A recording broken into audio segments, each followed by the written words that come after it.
רוצה לעשות סרט כי את לא רוצה לדבר.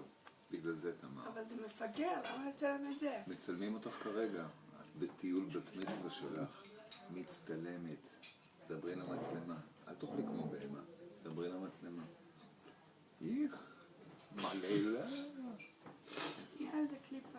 האוסטרים האלה. טוב, אז תן אתה ספיץ'. אווה. הכנסתי ביצה לאצבע. איפה אנחנו נמצאים? אורי רוזנשטיין.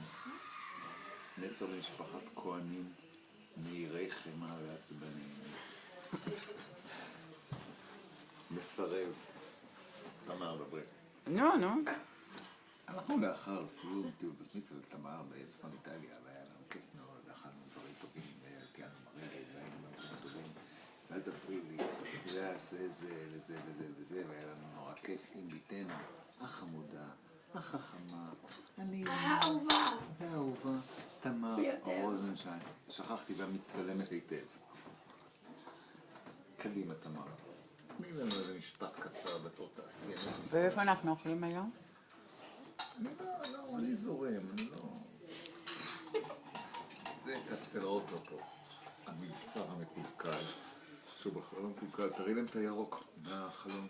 איזה ירוק יש בחוץ, תראי להם. תסתכלו, זה ירוק. לא רואים כלום, זה... רואים, הכל ירוק, ירוק. לא רואים כלום. פסיכדלי, הזייתי, נפלא. טוב, איזה יום היום?